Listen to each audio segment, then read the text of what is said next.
Assalamualaikum warahmatullahi wabarakatuh. Kami kelompok UAS Perbankan Syariah yang terdiri dari saya sendiri, Anis Oktawi Lastri, kemudian Ita Yunita, Nur Fitria, dan juga Reja Setiana. Kami akan membahas mengenai izaroh dan izaroh mutahiyah bitamlik. Pengertian izaroh. Kata al-izaroh sendiri berasal dari kata al-azru yang diartikan sebagai al-iwadu yang mempunyai arti ganti, al-kira yang mempunyai arti bersamaan, dan al-ujrah yang memiliki arti upah. Menurut Sayyid Sabiq, izaroh adalah suatu jenis akad yang mengambil manfaat dengan jalan penggantian. Dengan demikian, pada hakikatnya izaroh adalah penjualan manfaat, yaitu pemindahan hak guna manfaat atas suatu barang dan jasa dalam waktu tertentu melalui pembayaran sewa atau upah tanpa diikuti dengan pemindahan kepemilikan barang itu sendiri. Jadi, izaroh merupakan bentuk muamalah dalam memenuhi keperluan hidup manusia seperti sewa menyewa, kontrak, atau menjual jasa lain-lainnya. Dasar hukum izaroh itu berada di Al-Quran, surat Al-Baqarah, ayat 233, yang artinya kurang lebih, dan jika kamu ingin anakmu disusukan oleh orang lain, tidak dosa bagimu apabila kamu memberikan pembayaran menurut yang patut. Bertakwalah kamu kepada Allah dan ketahuilah bahwa Allah Maha melihat apa yang kamu kerjakan. Yang menjadi dalil dari ayat tersebut adalah ungkapan, apabila kamu memberikan pembayaran yang patut. Ungkapan tersebut menunjukkan adanya jasa yang diberikan berkat kewajiban membayar upah secara patut. Dalam hal ini termasuk di dalamnya jasa penyewaan atau leasing. Kemudian dasar hukum yang berikutnya itu berada di dalam al-hadis, diriwayatkan dari Handolah bin Qais al-Ansyari bahwa dia berkata, aku bertanya kepada Rafi bin Kudaij tentang sewa menyewa tanah dengan emas dan perak. Maka dia berkata, tidak apa-apa. Dahulu para manusia saling menyewakan tanah pada masa sebelum Rasulullah SAW dengan hasil tanah pada bagian yang dekat dengan air dan bendungan, dan dengan bagian tertentu dari hasil tanam, sehingga bagian di sini binasa dan bagian lain selamat, dan bagian ini selamat dan bagian lainnya binasa. Dan manusia tidak melakukan sewa menyewa kecuali dengan model ini. Karena itulah hal ini dilarang. Adapun sewa menyewa dengan sesuatu yang jelas diketahui maka tidak apa-apa. Kemudian selanjutnya akan dijelaskan oleh rekan saya. Saya akan menjelaskan apa saja jenis-jenis ijaroh. Yang pertama adalah ijaroh manfaat atau al-ijaroh ala al-manfaah. Hal ini berhubungan dengan sewa jasa, yaitu mempekerjakan jasa seseorang dengan upah sebagai imbalan yang disewa. Yang kedua, ijaroh yang bersifat pekerjaan atau al-ijaroh ala al-amal.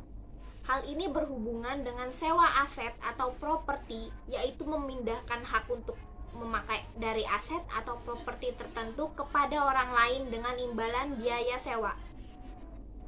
Selanjutnya saya akan menjelaskan apa saja rukun dari ijaroh. Menurut jumhur ulama, rukun ijaroh itu ada 4, yaitu akid, yaitu mujir, orang yang menyewakan, dan mustajir, orang yang menyewa. Yang kedua sigat, yaitu ijab dan kobul. Yang ketiga adalah ujrah, yaitu uang sewa atau upah. Yang keempat adalah manfaat, baik manfaat dari suatu barang yang disewa atau jasa dan tenaga dari orang yang bekerja. Selanjutnya saya juga akan menjelaskan apa saja syarat-syarat ijaroh. Yang pertama, syarat terjadinya akad, syarat in'iqab. Mujir adalah orang yang memberikan upah dan menyewakan. Sedangkan mustajir adalah orang yang menerima upah untuk melakukan sesuatu yang menyewa sesuatu. Disyaratkan pada mujir dan mustajir adalah balik, berakal, cakap, melakukan tasarruf atau mengendalikan harta, dan saling meridhoi. Bagi orang yang berakad ijaroh juga disyarat mengetahui manfaat barang yang diakadkan dengan sempurna sehingga dapat mencegah terjadinya perselisihan. Yang kedua, syarat nafas, berlangsungnya akad. Jadi sigat ijab kobul antara mujir dan mustajir, ijab kobul sewa menyewa dan upah mengupah. Ijab kobul sewa menyewa itu contohnya misalnya saya menyewa motor ini setiap hari 5.000. Maka mustajir menjawab, aku terima sewa tersebut dengan harga sedemikian. Selanjutnya contoh dari ijab qabul upah mengupah. Misalnya, kuserahkan kebun ini dengan upah 5.000 per hari. Maka dijawab dengan akan aku kerjakan dengan apa yang engkau ucapkan. Yang ketiga, syarat sahnya akad. Disyaratkan diketahui jumlahnya oleh kedua belah pihak baik dalam sewa menyewa maupun dalam upah mengupah. Yang keempat, yang terakhir yaitu adalah syarat mengikatkan akad atau syarat luzum. Barang yang disewakan atau sesuatu yang dikerjakan dalam upah mengupah disyaratkan pada barang yang disewakan dengan beberapa syarat berikut ini. Yang pertama, hendaklah barang yang menjadi objek akad sewa menyewa dan upah mengupah dapat dimanfaatkan kegunaannya. Yang kedua, hendaklah benda yang menjadi objek sewa menyewa dan upah mengupah dapat diserahkan kepada penyewa dan pekerja berikut kegunaannya, khususnya dalam sewa menyewa. Dan yang ketiga, manfaat dari benda yang disewa adalah perkara yang mubah atau boleh menurut syara', bukan hal yang dilarang atau diharamkan. Dan yang keempat, yang terakhir, yaitu benda yang disewakan disyaratkan kekal lain zatnya hingga waktu yang ditentukan menurut perjanjian dalam akad. Sebelum akad murabahah ini bisa terjadi, ada beberapa syarat dan rukun yang harus dipenuhi, yang sudah saya jelaskan tadi. Dan selanjutnya saya akan menjelaskan model pembayaran akad ijarah. Yang pertama, contingent to performance. Pembayaran tergantung pada kinerja objek sewa. Contoh, Andi mengatakan akan memberikan uang sebesar 500.000 bagi orang yang dapat menemukan KTP milik Andi yang hilang di rental komputer Aida. Dan yang kedua yaitu not contingent to performance. Misalnya, pembayaran tidak tergantung pada kinerja objek sewa. Contoh, sewa safe deposit box selama 2 bulan, tarif 100.000 per bulan. Setelah akad, bila mana nasabah hanya mempergunakan SDB tersebut selama 1,5 bulan, maka nasabah tetap bayar untuk sewa 2 bulan, yaitu sebesar 200.000. Selanjutnya akan dijelaskan oleh rekan saya. Kan Sarzi Setiana, saya akan melanjutkan materi yang telah disampaikan oleh teman saya sebelumnya. Kemudian materi selanjutnya adalah berakhirnya akad ijarah, di mana berakhirnya akad ijarah itu yang pertama terjadinya cacat pada barang sewaan ketika di tangan penyewa, yang kedua rusaknya barang disewakan seperti ambrolnya rumah dan runtuhnya bangunan gedung, yang ketiga rusaknya barang diupahkan seperti bahan baju diupahkan untuk dijahit, yang keempat telah terpenuhinya manfaat yang diakadkan sesuai dengan masa yang telah ditentukan dan selesainya pekerjaan. Yang kelima, menurut Hanafi, salah satu pihak dari yang berakad boleh membatalkan al-ijarah jika ada kejadian-kejadian yang luar biasa seperti terbakarnya gedung, tercurinya barang-barang dagangan, dan kehabisan modal. Selanjutnya, kita masuk ke implementasi dari akad ijarah. Menurut surat edaran nomor 1014 DPBS yang dikeluarkan Bank Syariah tertanggal 17 Maret 2008, dalam memberikan pembiayaan ijarah, bank syariah atau unit usaha syariah harus memenuhi langkah sebagai berikut ini. Yang pertama, bank bertindak sebagai pemilik dan atau pihak yang mempunyai hak penguasaan atas objek sewa, baik berupa barang atau jasa yang menyewakan objek sewa yang dimaksud kepada nasabah sesuai kesepakatan. Yang kedua, barang dalam transaksi ijarah adalah barang bergerak atau tidak bergerak yang dapat diambil manfaat sewanya. Yang ketiga, bank wajib menjelaskan kepada nasabah mengenai karakteristik produk pembiayaan atas dasar ijarah, serta hak dan kewajiban nasabah sebagaimana diatur dalam ketentuan Bank Indonesia mengenai transparansi informasi produk dan penggunaan data pribadi nasabah. Yang keempat, bank wajib melakukan analisis atas rencana pembiayaan atas dasar ijarah kepada nasabah yang antara lain meliputi aspek personal berupa analisa atas karakter atau aspek usaha, antara lain meliputi analisa kapasitas usaha, keuangan, dan prospek usaha. Yang kelima, objek sewa harus dapat dinilai dan diidentifikasi secara spesifik dan dinyatakan dengan jelas, termasuk besarnya nilai sewa dan jangka waktunya. Yang keenam, bank sebagai pihak yang menyediakan objek sewa wajib menjamin pemenuhan kualitas maupun kuantitas objek sewa serta ketetapan waktu penyediaan objek sewa sesuai kesepakatan.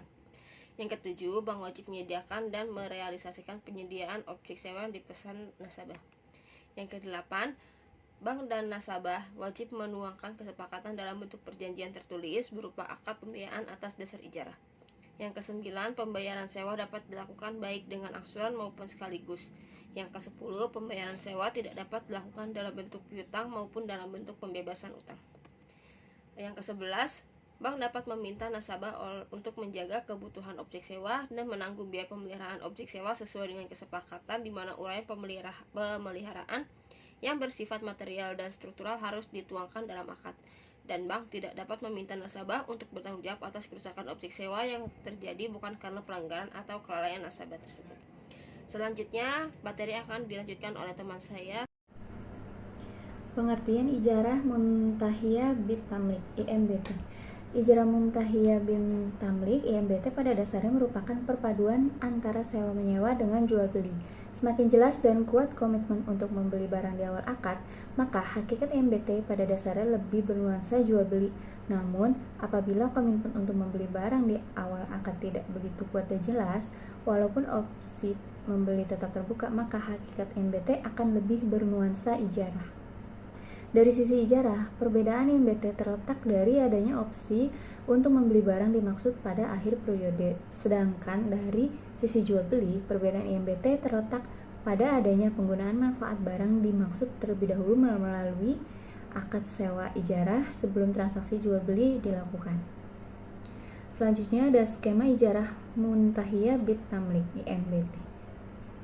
1. Bank muajir. Bank syariah dan nasabah melakukan perjanjian dengan akad ijarah muntahiyah bit tamlik. Dalam akad dijelaskan tentang objek sewa, jangka waktu sewa dan imbalan yang diberikan oleh lease kepada lessor, hak opsi lease setelah masa sewa berakhir dan ketentuan lainnya. 2. Membeli objek. Bank syariah membeli objek sewa dari supplier. Aset yang dibeli oleh bank syariah sesuai dengan kebutuhan lisi. Yang ketiga, kirim dokumen ke bank. Setelah supplier menyiapkan objek sewa, kemudian supplier mengirimkan dokumen barang yang dibeli ke bank syariah, kemudian bank syariah membayar kepada supplier. Yang keempat, ada kirim barang ke nasabah. Supplier mengirimkan objek sewa kepada nasabah atas perintah dari bank syariah. Barang-barang yang dikirim tidak disertai dengan dokumen, karena dokumen barang akan diserahkan kepada bank syariah. Dan yang kelima, bayar kewajiban. Setelah menerima objek sewa, maka nasabah mulai melaksanakan pembayaran atas imbalan yang disepakati dalam akad. Imbalan yang diterima oleh bank syariah disebut pendapatan sewa. Dan nasabah memiliki opsi untuk membeli objek sewa, maka nasabah akan membayarkan sisanya bila ada. Dan bank syariah akan menyerahkan dokumen kepemilikan objek sewa. Ijarah dan IMBT dalam perbankan di Indonesia. Produk yang ditawarkan kepada perbankan syariah beragam dan sesuai dengan ketentuannya masing-masing guna menjawab kebutuhan masyarakat saat ini. Tidak terkecuali, akad ijarah dan IMBT dapat diimplementasikan dalam produk yang diberikan oleh perbankan syariah. Tujuan dari implementasi akad ijarah adalah untuk memberikan fasilitas kepada nasabah yang membutuhkan manfaat atas barang atau jasa dengan pembayaran tangguh. Objek sewa yang ditawarkan antara lain ada properti, alat transportasi, dan multijasa, meliputi pendidikan, kesehatan, ketenagakerjaan, dan lain-lain. Mengingat kebutuhan masyarakat saat ini yang belum dapat melakukan pembelian secara tunai, maka akad ijarah dianggap sebagai salah satu alternatif yang digunakan oleh nasabah melalui produk yang ditawarkan pada perbankan syariah. Misalkan pada produk pembiayaan, kepemilikan rumah, atau KPR di perbankan syariah. Berdasarkan pembahasan di atas, dapat disimpulkan beberapa kesimpulan, yaitu al-ijarah adalah akad pemindahan kepemilikan atas suatu barang atau jasa dalam waktu tertentu melalui pembayaran sewa atau upah tanpa diikuti dengan pemindahan kepemilikan barang itu sendiri. Ijarah muntahiyah bit tamlik (IMBT) pada dasarnya merupakan perpaduan antara sewa menyewa dengan jual beli. Semakin jelas dan kuat komitmen untuk membeli barang di awal akad, maka hakikat EMBT pada dasarnya lebih bernuansa jual beli. Namun, apabila komitmen untuk membeli barang di awal akad tidak begitu kuat dan jelas, walaupun opsi membeli tetap terbuka, maka hakikat EMBT akan lebih bernuansa ijarah. Demikian presentasi dari kami mengenai ijarah dan muntahiyah bitamlik (IMBT). Terima kasih. Wassalamualaikum warahmatullahi wabarakatuh.